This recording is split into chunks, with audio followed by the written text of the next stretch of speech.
dengan kamu membeli BTC dan ETH aja tuh bukan berarti kamu udah ngerti kripto loh. Ini platformnya untuk apa dulu nih? Yang paling penting adalah platform ini bisa menghasilkan revenue. Kalau kamu cuma bikin project tapi nggak ada revenue, itu percuma. I mean, token juga nggak jamin sukses kan, mendingan projectnya maju aja dapat Ada revenue, betul. Jelas ya kan, bisa sustain, bener nggak? Ya, cuman emang menurut aku itu negatif kalau emang tokennya tuh pengen dia udah buat keuntungan aja, ngerti nggak sih? Karena jatuhnya kayak jadi meme coin aja. Setuju. I mean, secara realita emang 99% project bakal hancur kan. Selama kamu di kripto pernah kena scam nggak sih? Aku pernah karena P2P scam. Selain itu mungkin ya legally rug pulled kali yang harga token turun, aku nggak tahu. Terra Luna aku kena sih dikit. Oh ya, Itu parah sih. Iya. Soalnya temenku hilangnya $100,000. Sampai segitu. Ada saran nggak dari kamu? Apa aja sih nilai plusnya kalau software engineer itu masuk ke dunia Web3 atau kripto? Kalau aku singkat ya, punya 3C.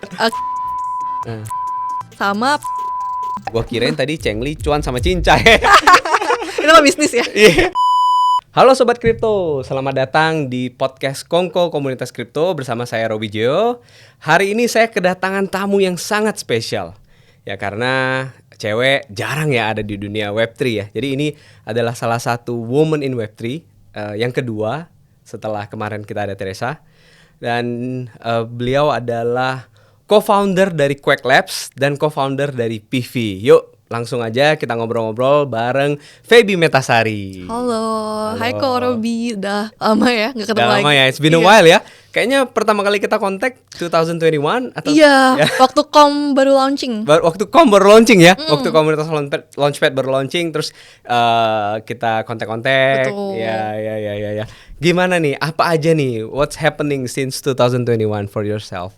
Kayaknya banyak ya, mulai dari aku akhirnya resign dari bank. Oke. Terus Oh, jadi pada saat kita ngobrol itu kamu masih di bank? iya, kayaknya masih okay. ya. Aku baru resign kan tahun lalu. Oke. Terus aku cari pengalaman ke Web3 Dev Shop, Parallax, dan akhirnya resign juga bikin sendiri. Oh, keren. Cerita dong, apa yang membuat kamu akhirnya memutuskan untuk resign? Karena kalau misalnya dari bank dulu kali ya. Kalau dari bank mungkin satu, karena itu 9 to 5 banget ya. Dan diwajibkan untuk datang ke kantor. Dan aku tuh sebenarnya gak morning person. Jadi kecapean bangun pagi. Okay. Dan akhirnya kan aku terus belajar aja lah ya. Kayak smart contract development di Web3 gitu gimana, nambah koneksi. Akhirnya kalau udah kayak pede gitu, aku mutusin resign biar nambah ilmunya tuh fokus ke Web3 aja. Oke. By the way, di bank kamu posisinya sebagai software engineer atau apa nih? Iya, sama IT juga. IT, jadi kuliahnya juga memang IT. Yes. Backgroundnya IT. Betul. Oke, dan memang kamu mendalamin IT lah ya. Iya, makanya lanjutnya ke Web3 juga jadi programmer kan, ngoding. Oke, karena kenapa aku bilang begitu? Contoh kayak myself, dulu aku kuliahnya computer science, IT juga, tapi karena nggak mendalamin, lebih banyak ke business side-nya, ya ngerti nggak? Tapi at least logiknya ngerti lah. Betul, minimal ada ngebantu lah ya. Iya, terus kamu sebagai cewek nih, kan jarang banget ya, maksudnya kita jarang banget di Indonesia ketemu software engineer yang female ya. Kenapa? Apa yang membuat kamu tertarik di dunia coding, programming gitu? Oke, ini mungkin flashbacknya ke masa aku pikir dulu ya kuliah tuh mau apa. Oke. Jujur aja dulu tuh bingung banget jurusan yang paling oke apa sih yang kayak aku tuh dulu mikirnya kayak gini, aku mau cari jurusan yang emang aku tuh nggak bakal bisa kasarnya pelajarin sendiri lah di luar kuliah. Kayak karena kan dulu juga internet udah bisa banyak belajar sendiri online. Terus aku pikir kayaknya kalau teknologi kan kayak masa depan bakal serba digital, bakal kepake nih. Ya udah, aku coba masuknya ke IT aja dan kebetulan dulu emang ada program beasiswa kan dari BCA. Iseng daftar aja karena sepupuku juga ada pada masuk situ. Jadi tahu dari mereka dan hokinya keterima beasiswa nih, jadinya kuliah gratis. Oh, keren. Ya tapi waktu kamu belajar coding itu learning curve-nya susah nggak? Karena kan banyak orang memang sama seperti kamu lah ya dan aku ya. Oh, kita maunya IT, kayaknya IT is the future, bla bla bla. Tapi waktu kita benar-benar dihadapin dengan problem coding, logiknya itu kan banyak yang akhirnya give up di tengah jalan ya. Oh, susah banget nih, apalagi dulu nggak ada ChatGPT, nggak ada cursor yang ngebantuin gitu kan. Jujur emang susah banget karena kan kayak kita harus sama ya, pertama kali masuk ke computer science belajarnya pasti algoritma kan. Betul. Jadi ngasah logik kan. Yeah. Dan itu ternyata dari yang paling awal, gampang nih cuman print hello world, cuman looping biasa, sampai yang lebih kompleks.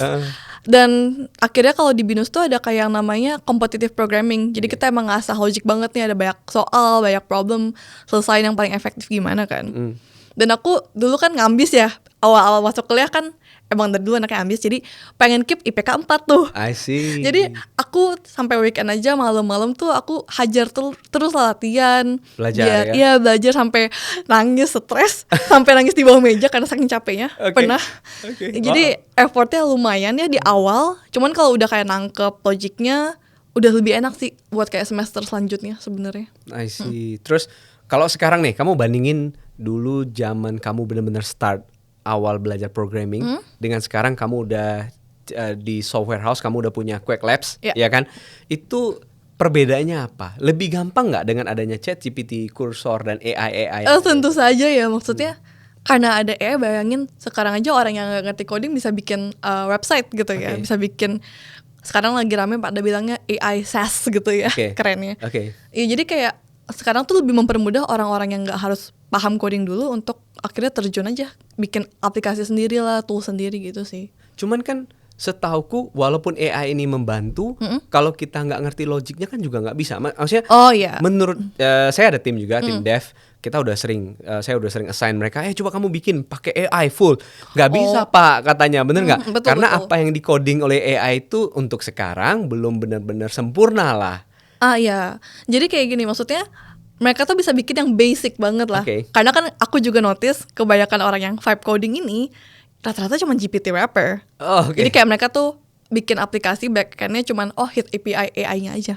I see. Paling mereka tuh udah kayak bagusin promptingnya, jadi orang yang nggak bisa prompting atau pakai AI, pakai tools mereka tuh tinggal klik, jadi mereka tinggal terima hasilnya aja. Kebanyakan sih gitu yang aku lihat ya. Oke. Terus kebanyakan juga game-game yang simple itu sekarang emang AI udah bisa. Dan emang tiap minggu kayaknya ada aja breakthrough baru kayak Di kepintaran AI. AI ya. I see. Bahkan yang paling terakhir tuh orang udah bisa bikin semacam kayak RPG game yang cuman jalan-jalan tapi 3D tuh udah bisa. Oh. Dari gambar doang. Dari gambar doang ya. Iya. Jadi emang orang tuh lagi banyak yang balap-balapan sih. Menurut kamu itu menjadi satu tantangan khusus nggak buat Quake Labs? Karena kan ya apa yang kita tahu Quake Labs kan like software house lah Iya, ya. iya. Bener nggak? Dengan adanya AI, apakah ini menjadi musuh barunya Quake Labs? Sebenarnya enggak, karena kita juga sebenarnya utilize itu di kita, karena Oke. menurut aku kan biar gak kalah saing, kita juga harus pelajarin dan Yeah. manfaatin dong buat nge-speed up juga production kan. Jadi kita kebanyakan tuh pakai kayak Cursor gitu ya, Visual Cursor, Studio ya. yang udah integrated AI yang lumayan bagus. Ya, betul. Dan kalau karena yang nge-handle itu emang orang-orang developer, outcome-nya tuh juga lebih aman gitu, maksudnya lebih rapih dibandingin Ya. kalau orang yang cuma prompting doang tapi nggak paham. Nah, betul. Jadi menurut aku sih sekarang ya, kalau misalnya vibe coding doang tapi nggak ngerti cara kerjanya itu masih bahaya dan nggak bakal bisa dipakai untuk mass usage gitu loh. I see. Paling buat personal use bisa dan Yeah. user skala kecil masih aman. Cuman kalau misalnya dia pengen go public yang hampir ribuan, ratusan ribu user kayaknya nggak aman deh. Nggak aman ya. Nggak, ya terutama untuk project Web3 yang connect wallet lah, ada dananya itu. Aku nggak bakal fully yakin sama codingan AI doang sih. Bener. Banyak celahnya takutnya ya. Tapi menurut kamu mungkin nggak suatu hari AI bakal se-advance kita cara pikirnya, terus dia bisa bikin apps yang mungkin nggak dibutuhkan lagi manusia gitu. Is that possible? Ini menurut aku sih tergantung tim-tim yang emang ngembangin si AI model sekarang ini ya. Cuman kan setahu aku, karena aku emang sering sharing juga tentang gimana cara pakai AI, harusnya kan ada yang namanya ethical dan responsible AI ya. Oke. Jadi jangan sampai Oke. Terus aja. Oke. Ya. Oke, jadi jangan sampai AI ini tuh malah berdampak negatif ke manusia. Oke. Dan jangan sampai hilang yang namanya human in control-nya. Oke. Jadi kita harus mastiin semua inovasi AI itu tetap decision makingnya atau pengawasannya tuh di human. Kita manusia. Karena kalau kita lepasin AI untuk bisa jalan semau dia gitu ya, secara autonomous dan nggak ada tombol stopnya, nggak ada pengawasan, itu menurut aku bahaya sih. Iya. Ya betul sih. Karena kedepannya ya kita juga sering nonton film yang robot-robot itu akhirnya jadi ngambil alih manusia dan lain-lain. Menurut kamu itu possible nggak? Akan terjadi nggak itu? Gimana ya? Sci-fi itu emang agak menyeramkan, mungkin agak dilebih-lebihin. Cuman again tergantung gimana kita kita tuh menganggap AI ini kayak gimana sih. Karena kan kita nggak mau fully let AI control kita terus kita cuma tiduran, makan, santai doang. Aku sih merasa itu future yang agak menyeramkan ya kalau kayak gitu. I see. Jadi jangan sampai AI itu bener-bener lakuin semua yang kita lakuin terus humannya malah gak ngapa-ngapain. Malah nggak apa-apain ya. Masa mentok-mentok yang kerja cuman yang kerjain AI model, Iya, kan iya, gak iya, oke ya. iya. Walaupun emang sekarang semakin banyak kayak inovasinya kayak robot-robot yang integrated AI itu juga udah mulai berkeliaran ya. Oke. Udah makin banyak. Betul sekali. Oke, bicara soal Quake Labs deh. Iya. Gue tertarik justru ngobrol-ngobrol soal Quake Labs kan. Karena software house terutama yang di dunia Web3 di Indonesia kan nggak banyak ya. Kalian kan Quake Labs kan fokus di Iya, Web3, bener nggak? Nah, jadi yang gue pengen tahu itu banyak nggak sih project-project lokal atau Indonesia yang atau dev Indonesia yang sudah mulai bikin project-project kripto atau project-project Web3 di Indonesia ini. Karena berdasarkan pengalaman nih, kan kita di komunitas udah dari 2021 lah, udah 4 tahun ini kita udah bantu 250-an project untuk fundraising gitu-gitu. Tapi yang project lokalnya itu sedikit banget gitu. Kayaknya yang benar-benar lolos tuh baru 1. Tapi aku tahu ada beberapa lagi. Sebenarnya kan sayang banget ya. Indonesia menurut saya kan punya potensi ya. Betul. Dev-devnya juga keren-keren, jago-jago lah. Tapi belum banyak dari kacamata aku melihatnya belum banyak project lokal Indonesia. Nah, kalau dari kacamata kamu sebagai software house tuh gimana? Banyak gak sih? Sejujurnya mungkin kalau buat developer lokal yang emang mau ngembangin project sendiri banyak. Cuman aku sorry banget tuh sih secara objektif emang quality itu masih belum agak kalah saing ya menurut aku sama global. Makanya aku juga klien-klien rata-rata tuh dari luar bukan dari Indo. Selain dari quality of project dan mereka juga nggak perlu ngejar token launch buat exit doang. Ketiga dari segi financial power juga ya. Karena kan jujur aja kalau aku sendiri males juga dong kalau ngabisin waktu lama tapi kasarnya paymentnya atau size-nya itu nggak gede.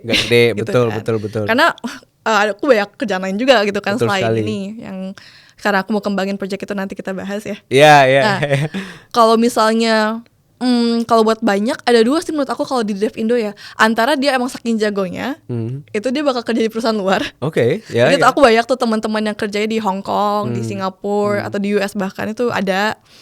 Atau ya udah sekarang untungnya karena banyak hackathon yang masuk ke Indonesia, jadi mulai banyak nih developer yang masuk coba-coba bikin project. Dan itu menurut aku step awal yang bagus ya. Cuman hopefully bisa dikembangin lagi quality-nya lah dan kerapihan timnya dan sebagainya, kayak timeline projectnya tuh mau dibawa kemana. Karena ya aku notice kebanyakan cuman udah launching token and they get profit dari situ juga.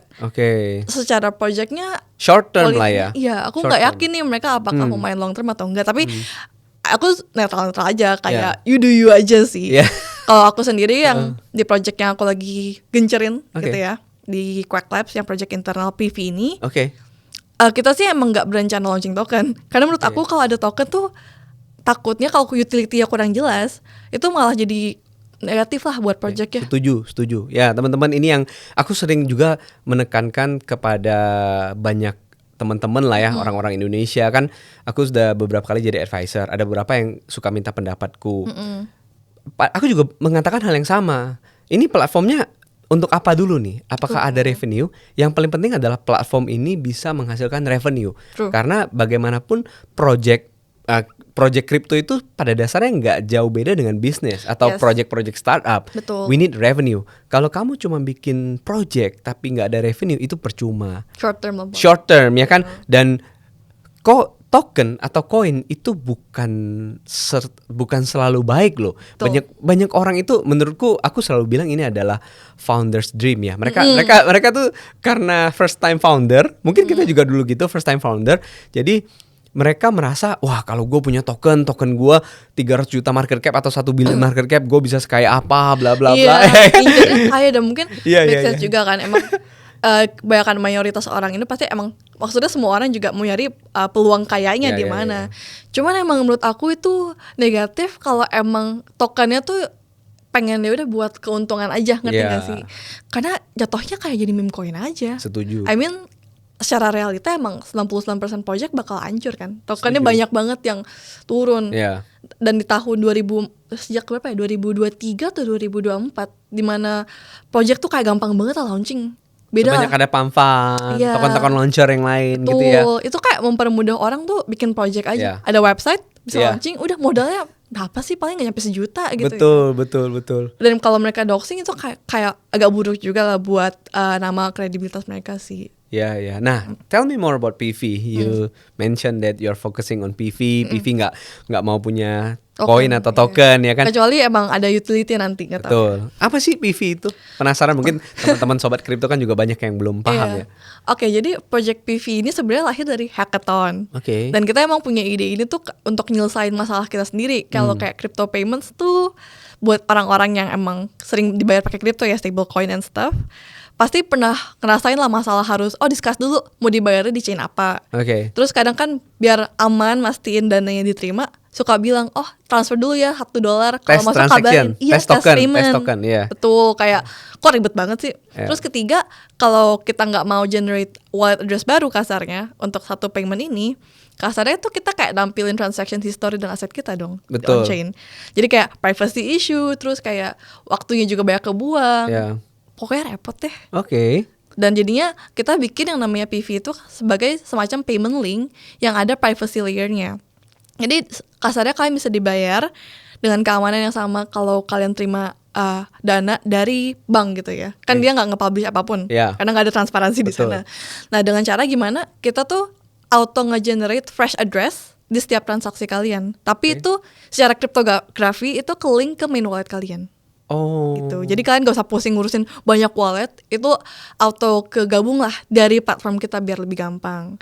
Tapi kalau aku adalah orang yang ngerti on-chain transaction, bukannya aku tetap bisa nge-track. Misalnya nih, aku mau bayar kamu. Nah. Terus kamu kan nge-generate satu link lewat yang PV tadi kan? Iya. Terus kan aku kirim nih. Oh, aku tahu wallet tujuan kamu 0x sekian bla bla bla. Terus aku ke Block Explorer aja, aku lihat.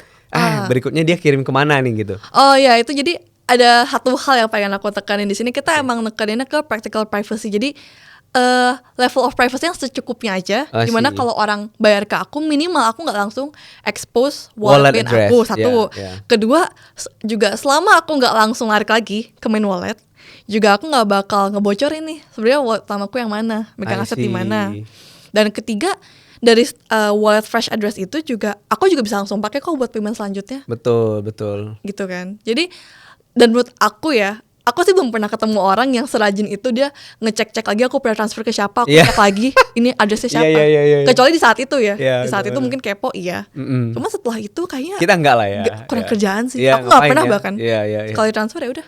Iya, Kayak udah go on with life aja gitu. Bener. Nggak sampai aku tungguin kapan nih orang withdraw. Iya.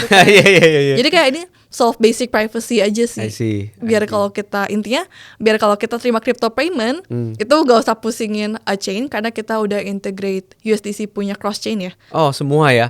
Iya, yang udah support USDC. Oke. Jadi contoh misalnya sekarang kita lagi mau fokus di SWI. Oke. Aku bikin CPV ini buat SWI aku, orang bisa bayar mau dia dari Ethereum lah, Arbitrum lah, Solana lah, masuknya ke wallet aku di SWI.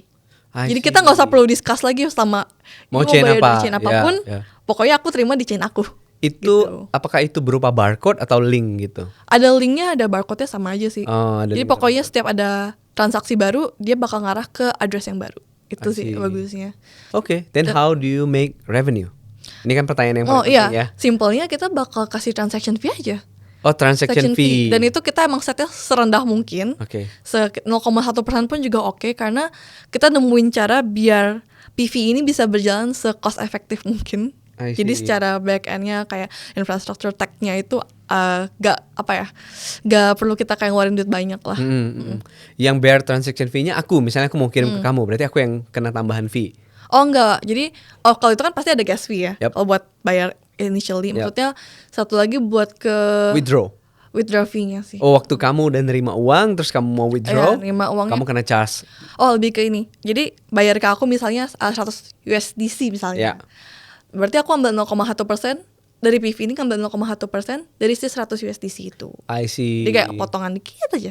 Pas nyampe ke tempat kamu berarti nggak full 100. Iya, jadi 99,9% lah kasarnya. 0,1 sih murah banget loh. Iya, dan servisnya kan ya udah kalian boleh publish link ini tanpa harus nge-publish aset kalian, transaction kalian gitu sih. Oke. Jadi simple privacy lah kasarnya. Iya. Dan oke, di stage apa sekarang PV ini?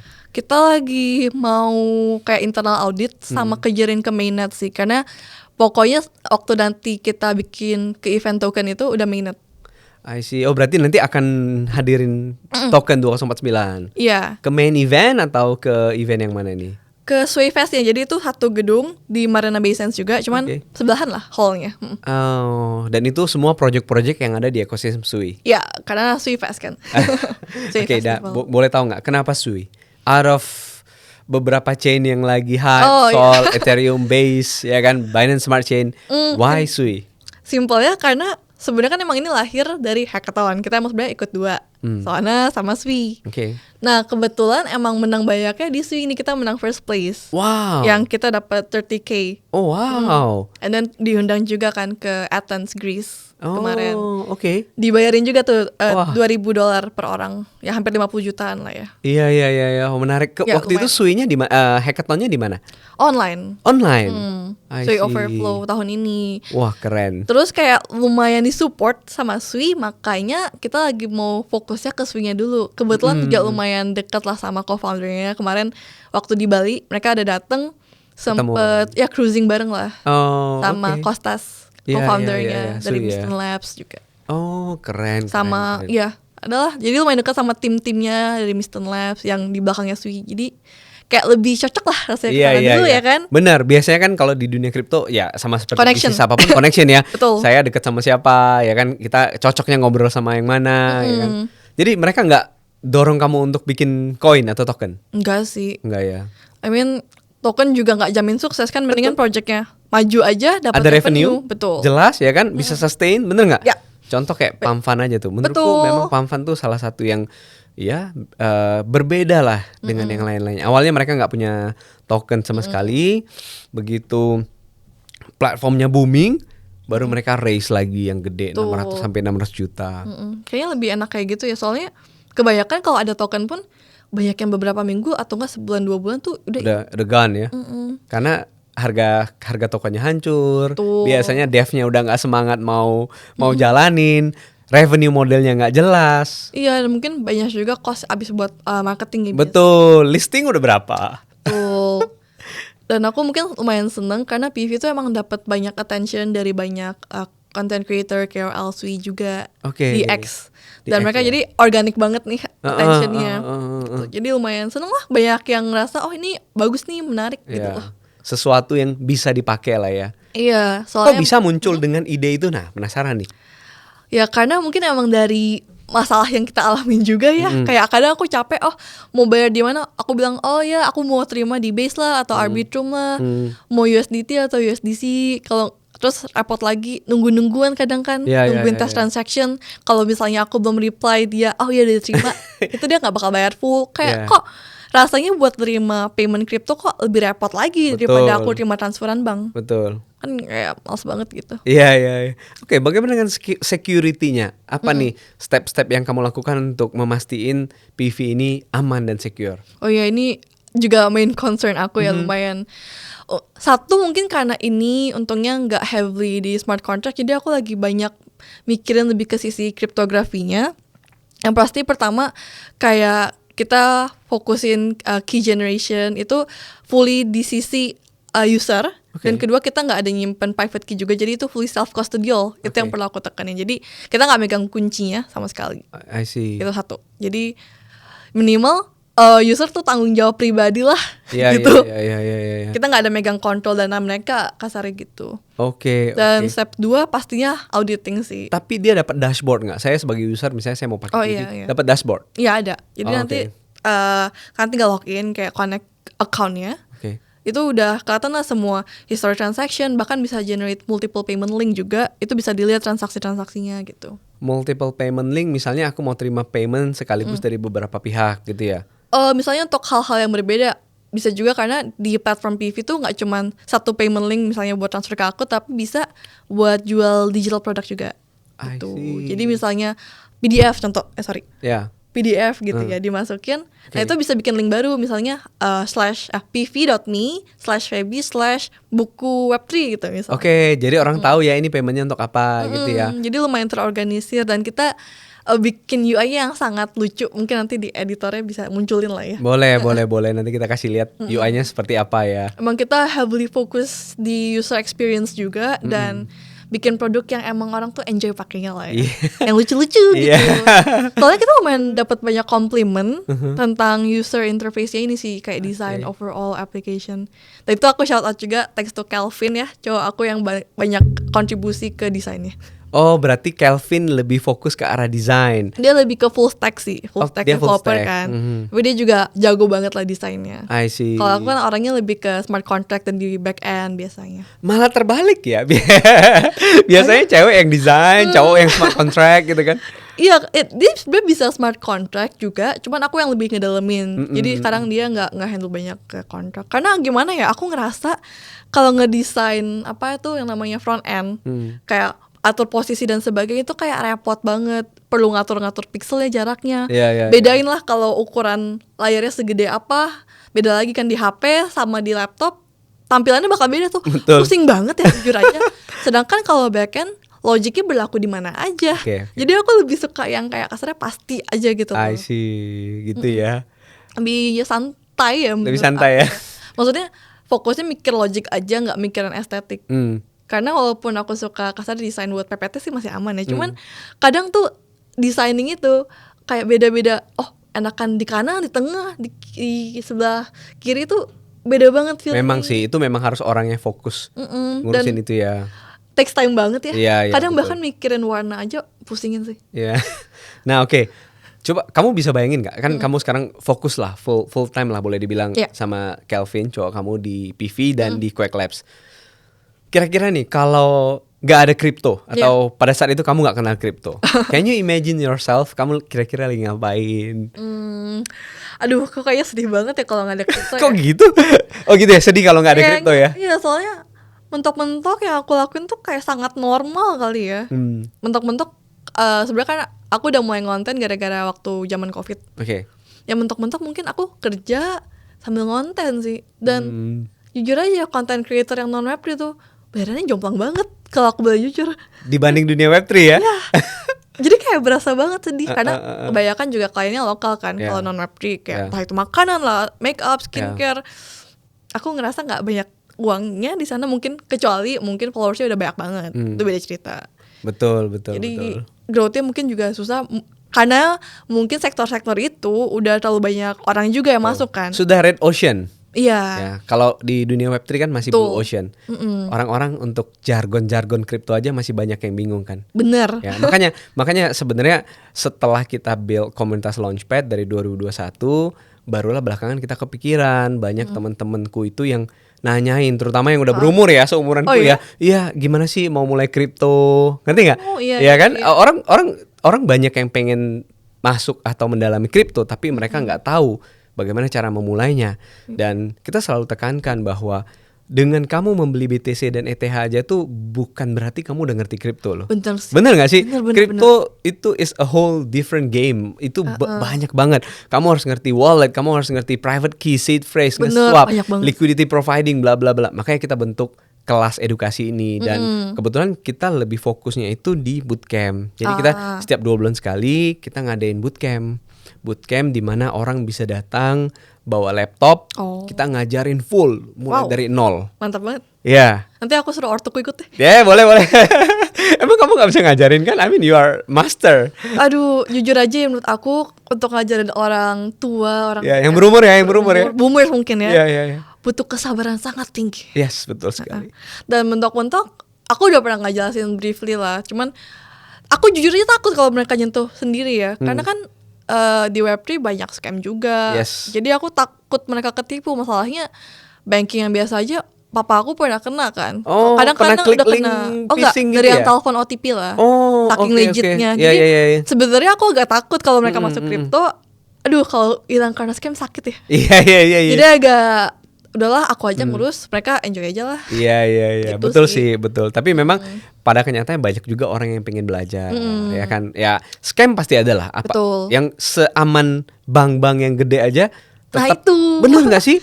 Iya, kita cuma klik satu link aja bisa kena apa? Pernah temanku kena, dia klik link phishing, klik BCA-nya langsung mobile banking-nya langsung habis, gone semua. Itu kan gila banget ya.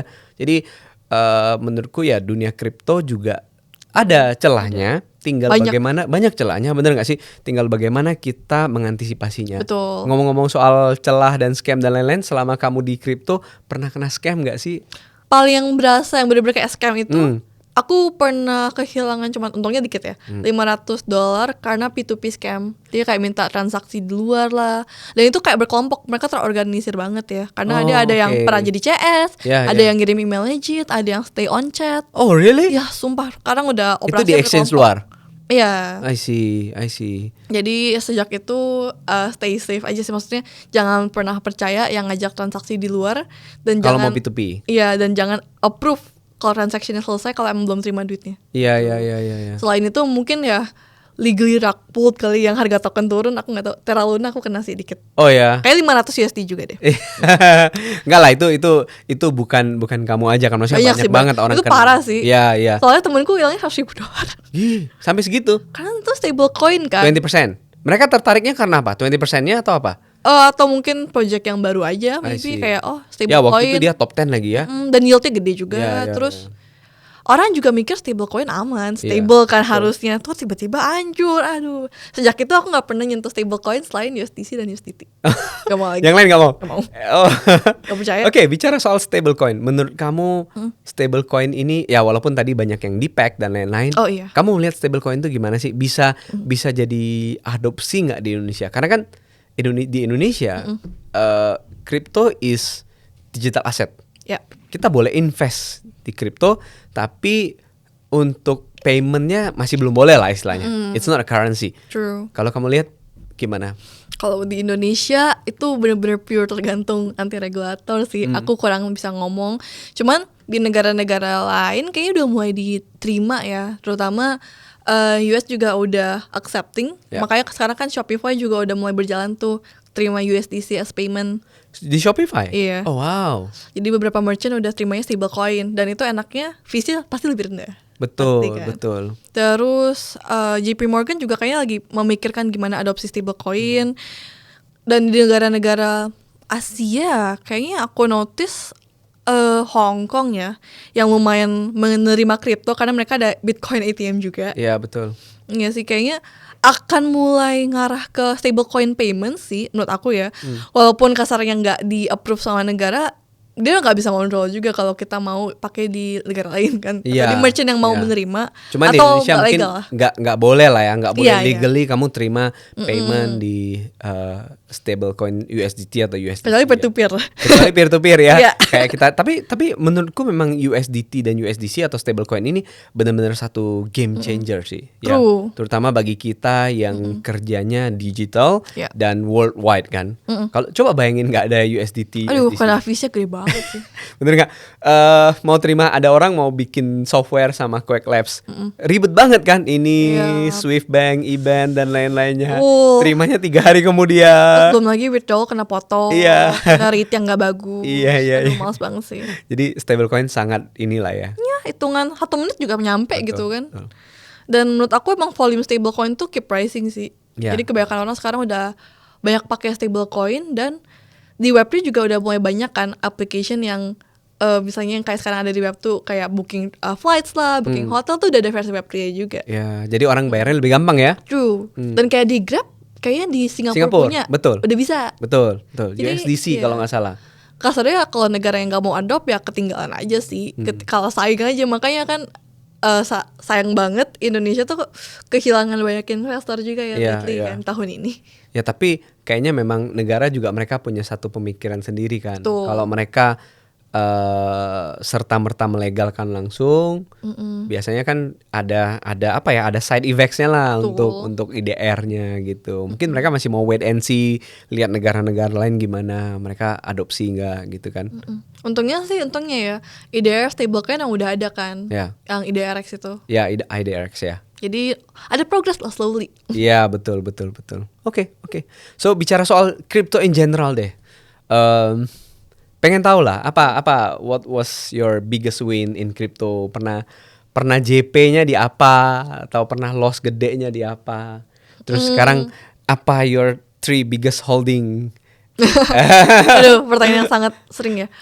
Jujur aja kayak kalau biggest itu aku masih mainnya aman. Aku selalu bilang aku biasa main kayak ke Solana aja, Sui, ETH atau kayak yang blockchain-blockchainnya lah ya, bukan ke altcoinnya. Cuman aku juga ada megang memes di Solana, meme-nya Solana ya. Ini kayak masih iseng hold with sama Popcat aja, dua itu. Tapi itu bener-bener cold money, agak gambling dikit. Apa? Popcat sama apa? With, Yeah. Dog with head ya. I see. Itu kayak iseng, ya udahlah. Malah kamu nggak sebut BTC, kamu nggak. BTC ada, tapi aku nggak banyak. Gimana ya? Karena menurut aku kalau secara gains emang beda jauh ya sama alts. Bagus juga gainsnya, cuman lebih menarik kayak Solana tuh lebih berasa banget. Betul. Itu one of the biggest juga mungkin winsnya. Gimana kayak menurut aku sih di tahun 2 tahun terakhir ini tuh nggak segila-gila tahun-tahun sebelumnya sih. Chart harganya karena udah terlalu banyak project juga. Betul. Terlalu diversify ya. Iya, cuman yang aku senengin yang penting aku masuk Web3, aku invest crypto, minimal my overall asset tuh naik. Oh gitu ya. Berarti kamu nggak pernah FOMO dong? Atau waktu awal FOMO juga? Awalnya iya. Cuman aku ngerasa kalau kebanyakan FOMO, portofolioku jadi nggak teratur. Iya. Terlalu banyak variasi token kan. Iya, jadi, betul. Dan yang aku mungkin banyak orang ngerasain, kadang tuh di kripto token yang kita masuk yang nggak sebanyak itu malah lebih berkali-kali lipat dibandingin yang agak masuknya lebih banyak. Iya. Aneh ya? Ya begitulah. Ya suka gitu lah. Iya. Jadi ada saran apa nih untuk teman-teman yang mungkin baru mulai kripto, yang nontonin podcast kita? Kasarnya sih kalau mau masuk ke Web3 emang harus bisa banyak belajar sendiri juga sih. Kalau terlalu dependent ada yang nge-guide-in kamu dari nol tuh bakal susah lah growth-nya. Iya. Apalagi nih inovasi terus muncul tiap hari, tiap minggu lah. Mungkin basic lah, di guide di awal basic boleh, tapi setelah kita memahami atau menguasai harus banyak explore sendiri ya. Iya, soalnya kayak Web3 tuh kasarnya kayak udah the new internet lah. Betul. Kalau dulu loginnya pakai Gmail terus, di sini login pakai wallet misalnya. Iya. Terus kasarnya emang tanggung jawab semua pribadi ya, nggak ada pihak ketiga yang bakal tanggung jawab kalau misalnya kena hack lah, passwordnya hilang atau apa, ya udah hilang. Dan salah transfer juga nggak ada yang bantuin gitu. Betul. Ya begitulah ya. Tapi kalau nggak ada kripto memang kayak kamu bilang, aku juga nggak kebayang sih. Iya. Cuman boring kayaknya. Boring ya. Kalau di kripto there's never a dull day in crypto ya. Ada aja, ada hack lah, ada apalah, ada something yang new ya. Tapi yang hack itu asli sih kayak agak seremin ya, kayaknya kok tiap minggu ada aja protokol kena hack. Jadi agak was-was juga dong kita sebagai user. Karena kasarnya gak ada satu aplikasi yang menjamin dana kita tuh fully aman. Mereka hanya bisa mencegah. Jadi apa yang kamu lakukan supaya aset-aset kamu aman? Kamu boleh nggak kasih saran kepada mungkin teman-teman yang baru main kripto di awal, atau lu lebih taruh di exchange atau apa? Tapi kan exchange juga ada yang bilang bisa kena hack ya. Betul. Sebenarnya yang paling gampang sih diversifikasi ya, kayak semua orang selalu bilang ya kan, don't put your egg in one basket. Jadi ada yang aku taruh di wallet, ada yang aku taruh di exchange. Aku pun stablecoin ada di beberapa chain. Oh really? Jadi lebih aman lagi menurut aku, iya.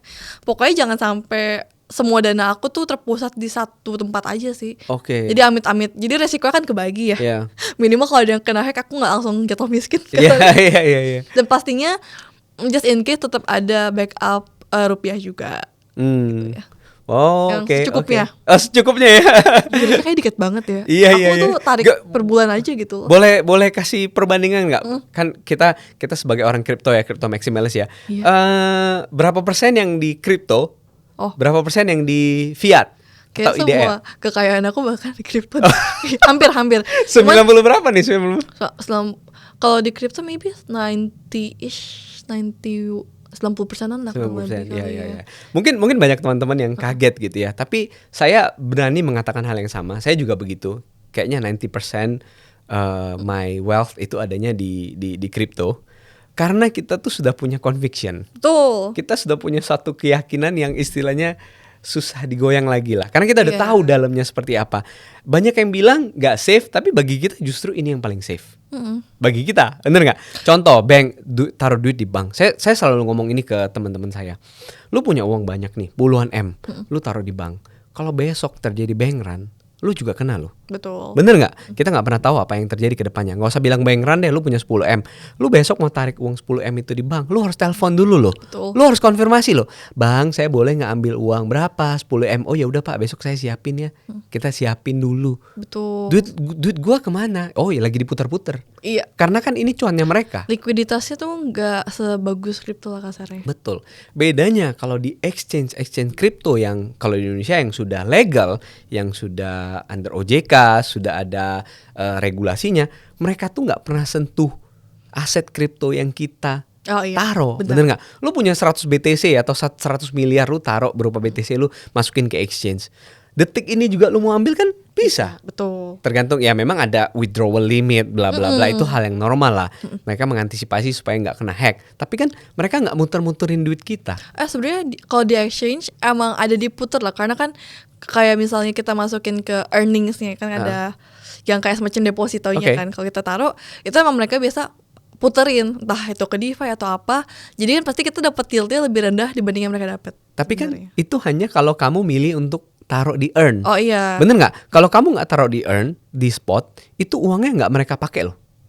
Nah itu mungkin tergantung exchange ya, aku harus baca lagi. Cuman setahu aku ada bisa juga dipakai berapa persen doang untuk kayak misalnya yang ada futures gitu kan, untuk leveragingnya atau apa. I see, tapi setauku nggak ada, dan itu terbukti dari proof of reserve. Jadi beberapa exchange gede yang ada proof of reserve, kalau kamu buka di CoinTracker, CG atau CMC, kalau dia ada logo proof of reserve-nya, itu aman. Bener-bener. Bahkan setauku, misalnya offer. Betul. Misalnya nih ada user deposit 100 BTC, itu mereka ada stok 101 BTC. Oh iya, benar-benar. Ya kan? Iya. Jadi juga. ya kan, jadi menurutku inilah kenapa aku lebih milih taruh uangku di kripto. Dan lebih transparan. Lebih transparan, lebih semuanya lebih jelas ya. Betul. Kan? Ya. Soalnya kedua juga lebih mengamankan dari nilai rupiah juga ya sebenarnya. Betul. Agak sedih, cuman emang kenyataannya begitu. Jadi gimana bull run kali ini? Ini bakal ada alt season atau enggak? Apa tanggapan kamu? Ini September 2025 ya? Mungkin masih tetap akan ada, cuman menurut aku nggak bakal segila-gila tahun-tahun sebelumnya sih ya.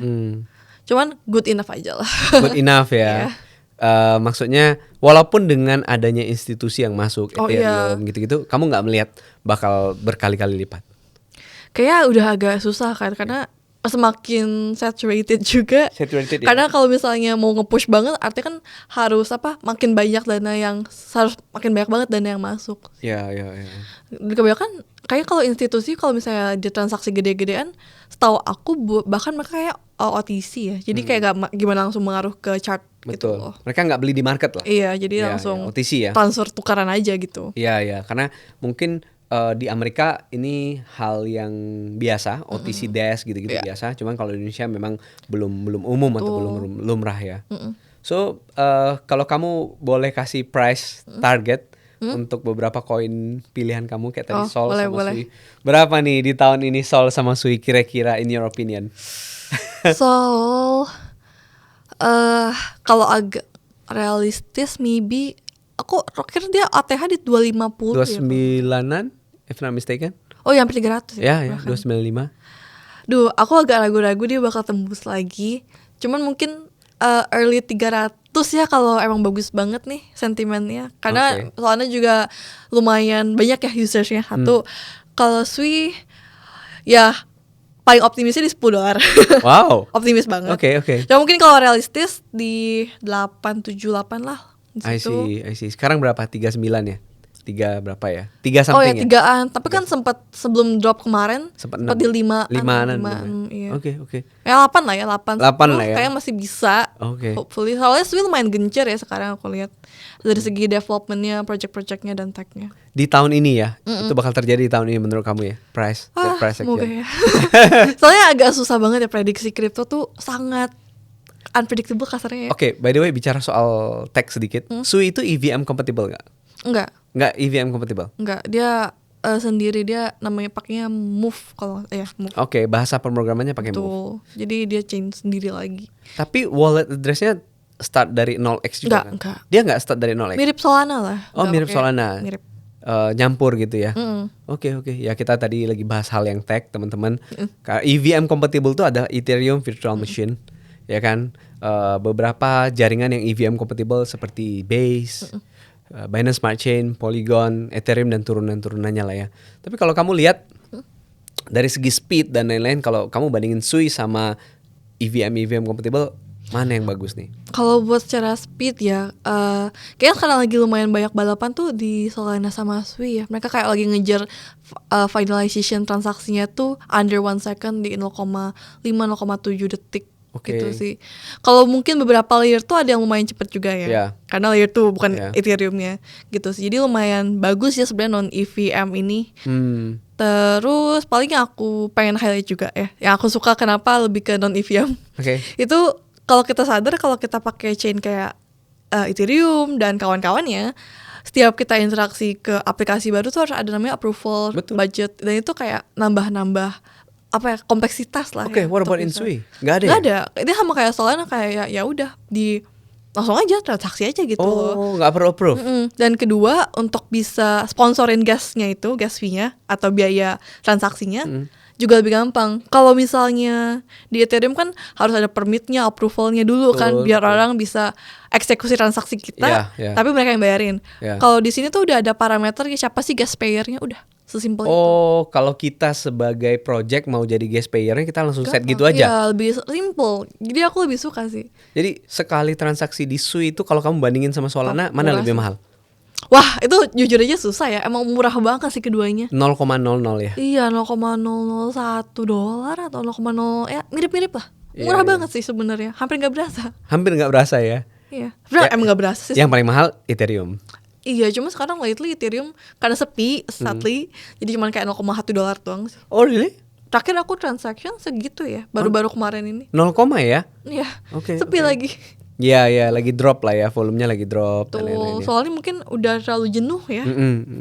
Tapi oke, kalau kita bicara soal cycle nih, mungkin banyak teman-teman juga yang penasaran. Bakal ada bear market nggak sih setelah ada institusi masuk ini? Karena banyak yang bilang this cycle gonna be different, bla bla bla. Ada kemungkinan sedikit berbeda, mungkin correction bakal ada. Cuman mungkin nggak separah itu. Nggak sedalam, Maybe, ya. koreksinya nggak sedalam. Cuman itu. agak susah ya kalau ngomongnya untuk semua project, karena Iya. project kan ada ribuan ya. Iya. Dan ada aja pasti yang dropnya parah banget. Iya. Karena emang mungkin projectnya yang nggak besar gitu-gitu ya. Cuman misalnya kasarnya untuk Bitcoin, mentok-mentok mungkin di 70, 80. Oke, kamu Ya lihat. sama sih 50% ya. Emang bisa ya. Enggak lah, ini 120 dia all time Oh, iya. high. Berarti dia turun, kamu merasa bisa turun 30% lah ya. Iya. Kecuali nanti dia tembus di 150, nggak tahu ya. Siapa tahu. Iya, All kalau time high. tembus 150 dulu nanti baru drop ke sekitar 70-80 ya. Cuman emang sekarang sih menurut aku banyak yang udah nganggap BTC the digital gold dan emang banyak yang pengen hold aja gitu. Iya, betul. Maksudnya big players kebanyakan nggak sejual retail ya. Iya, betul. Mereka nggak perlu capital gain yang ber-XX sama seperti kita kan. Iya. Mereka justru maunya yang safe ya. Ya. Jadi lu lihat Indonesia bakal mengikuti Amerika nggak untuk Wah, ini agak sulit ya. Terlalu banyak hukum kita tuh agak sulit kayaknya mengadjust dengan cepat.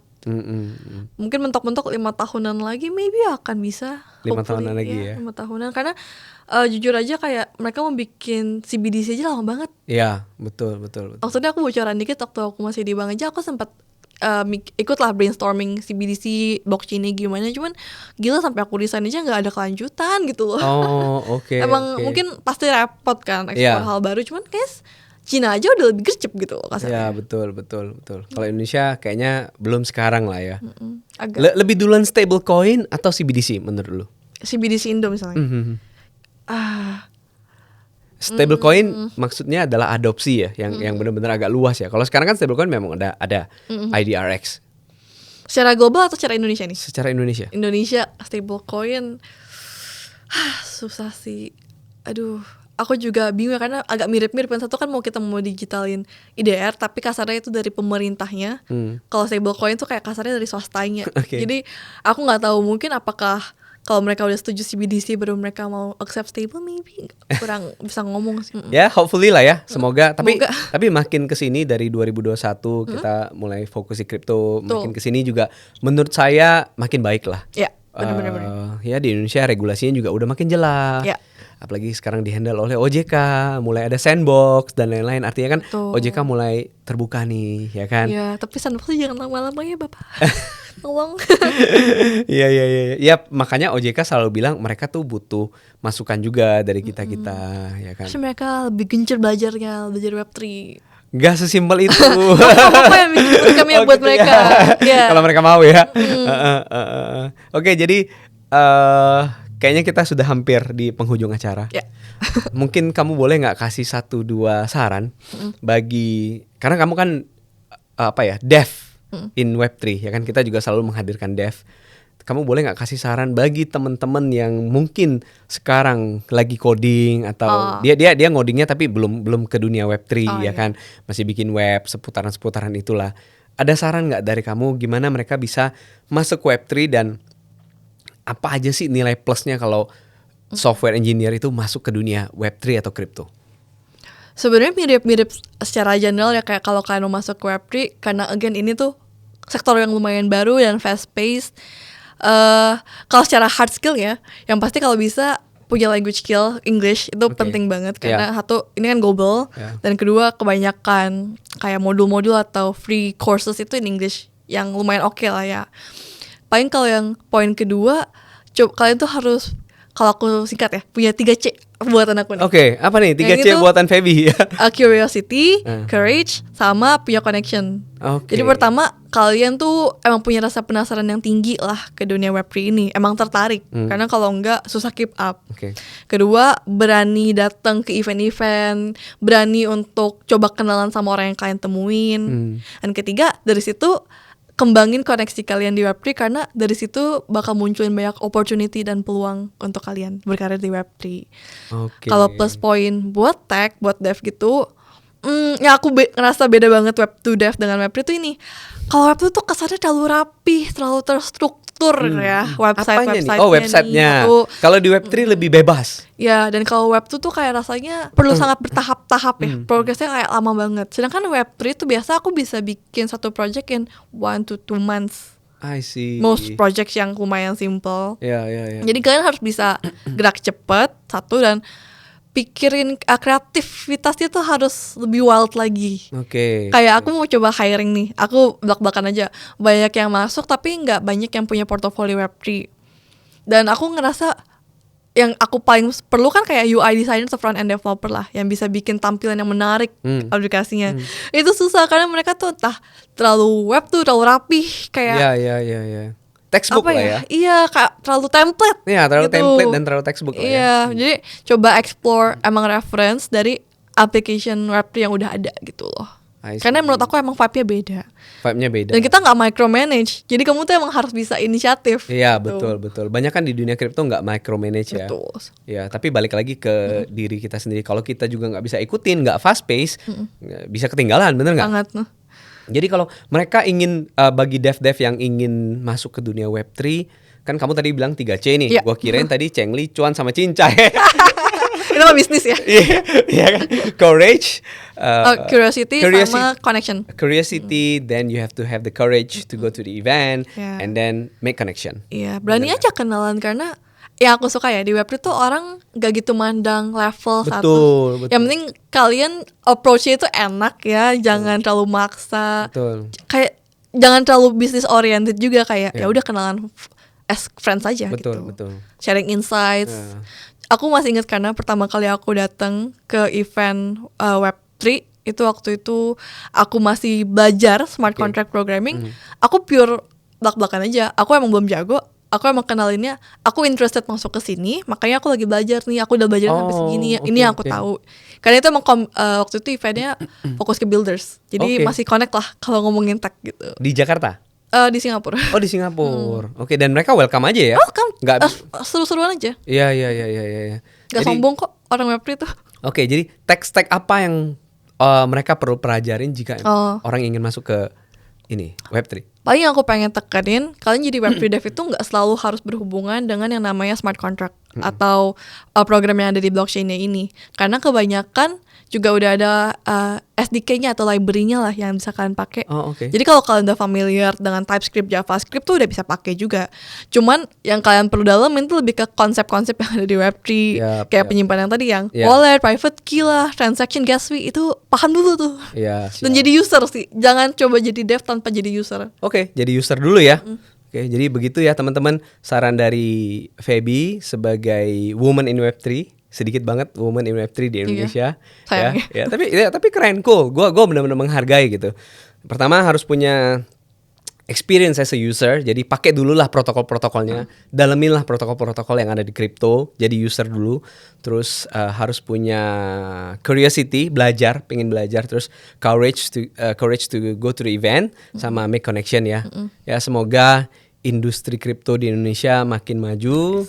Ya kan, ya kita juga pasti berharap seperti itu kan. Memang sekarang saya ketemu sama beberapa teman ngomong soal kripto, apalagi yang masih baru dan mereka berumur, hah kripto emang itu apa sih, emang nggak scam gitu-gitu kan. Mereka cuma melihat dari segi harganya, oh Bitcoin kan pernah turun sampai berapa, nanti bisa turun lagi, terus bisa kena hack karena banyaknya berita hack. Tapi apapun itu menurut saya ya nggak cuma di kripto, di bisnis juga 80% orang gagal. Hukum Pareto bener nggak, 80% orang gagal, 20% yang sukses. Jadi kita jangan cuma lihat yang gagalnya, kita justru harus belajar dari yang suksesnya ya.